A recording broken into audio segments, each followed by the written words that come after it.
बहुत कम देशों का खेल के साथ ऐसा रिश्ता है जैसा भारत का क्रिकेट के खेल से है।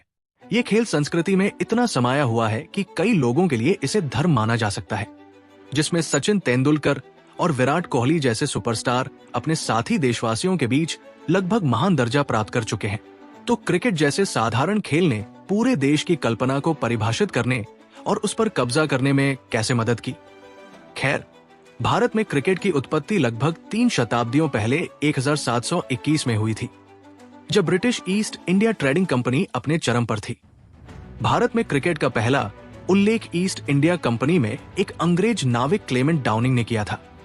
उन्होंने अन्य नाविकों के साथ क्रिकेट खेलने के अपने अनुभवों के बारे में लिखा, जिससे स्थानीय लोगों का काफी ध्यान आकर्षित हुआ। ऐसा माना जाता है कि ये शुरुआत में वर्तमान मुंबई से लगभग 400 किलोमीटर उत्तर में कैम्बे में हुआ था।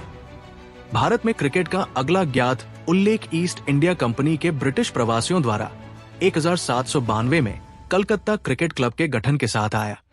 10 साल बाद कलकत्ता क्रिकेट क्लब ने ओल्ड इटोनियन के खिलाफ प्रतिस्पर्धा की, जिसमें ओल्ड एंटोनियन रॉबर्ट वैनसिटार्ट ने शतक बनाया, जो भारतीय धरती पर पहला दर्ज शतक था।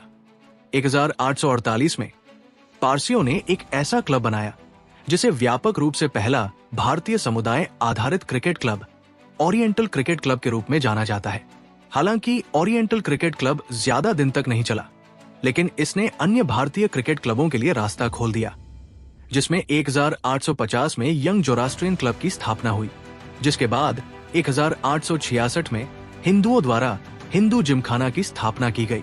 1800 के दशक के अंत तक ये खेल पूरे उपमहाद्वीप में तेजी से लोकप्रिय होने लगा था और इसे क्रिकेट के सबसे प्रभावशाली व्यक्तियों में से एक और संभवतः सभी समय के महानतम बल्लेबाजों में से एक सर रणजीत सिंह जी विभाजी जडेजा, जिन्हें रणजी के नाम से जाना जाता है, के उदय से बढ़ावा मिला। नवांगर राज्य के एक गांव सदोदर में जन्मे रणजी का क्रिकेट से पहला परिचय राजकुमार कॉलेज में हुआ, जहां उन्होंने पहली बार 1883 में स्कूल का प्रतिनिधित्व किया और 1884 में मात्र 12 वर्ष की आयु में उन्हें कप्तान नियुक्त किया गया। 1888 में रणजी लंदन गए, जहां उन्होंने कैम्ब्रिज विश्वविद्यालय में अध्ययन करना शुरू किया। कैम्ब्रिज में अपने समय के दौरान रणजी के क्रिकेट कौशल में काफी सुधार हुआ और जल्द ही उन्होंने खुद को कैम्ब्रिज विश्वविद्यालय के लिए प्रथम श्रेणी क्रिकेट और ससेक्स के लिए काउंटी क्रिकेट खेलते हुए पाया। काउंटी स्तर पर सफलता का अनुभव करने के बाद रणजी ने 16 जुलाई 1896 को इंग्लैंड के लिए टेस्ट क्रिकेट में पदार्पण किया, जो उस समय एक अविश्वसनीय रूप से विवादास्पद निर्णय था। रणजी ने ऑस्ट्रेलिया के खिलाफ पदार्पण में बहुत अच्छा प्रदर्शन किया और दूसरी पारी में नाबाद 154 रन बनाकर आलोचकों को चुप करा दिया। उनकी कलाई की हरकत और अपरंपरागत शॉट मेकिंग ब्रिटिशों के लिए असामान्य थी, जिन्होंने अधिक रूढ़िवादी दृष्टिकोण अपनाया। इंग्लैंड में उनकी सफलता और अनोखी शैली ने उन्हें ब्रिटिश साम्राज्य में सबसे लोकप्रिय खिलाड़ियों में से एक बना दिया और 20वीं सदी में भारतीय क्रिकेट के उत्थान में एक प्रमुख योगदान कारक था। अपनी सादगी में सुंदर क्रिकेट के लिए एक बल्ला, एक गेंद और 2 इच्छुक प्रतिभागियों की आवश्यकता होती है। इसके अलावा कुछ भी अतिरिक्त है।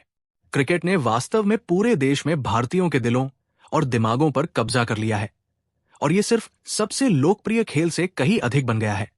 इसने देश की संस्कृति को आकार देने और परिभाषित करने में मदद की है। मुंबई की सड़कों से लेकर संसद भवन के हॉल तक क्रिकेट एक ऐसी चीज है जिसमें सभी भारतीय एकजुटता और एकता पा सकते हैं। ये खेल की भावना और प्यार ही है जिसने स्टीव वॉ को अपनी पुस्तक the spirit of cricket India में इसे कैद करने के लिए प्रेरित किया। ग्रामीण इलाकों में गली मोहल्लों के क्रिकेट खेलों से लेकर मुंबई के मैदानों तक स्टीव वॉ ने पूरे भारत में अपनी यात्राओं में ये सब कैद किया है और आपके साथ साझा करने के लिए अपनी पसंदीदा 220 तस्वीरें चुनी हैं।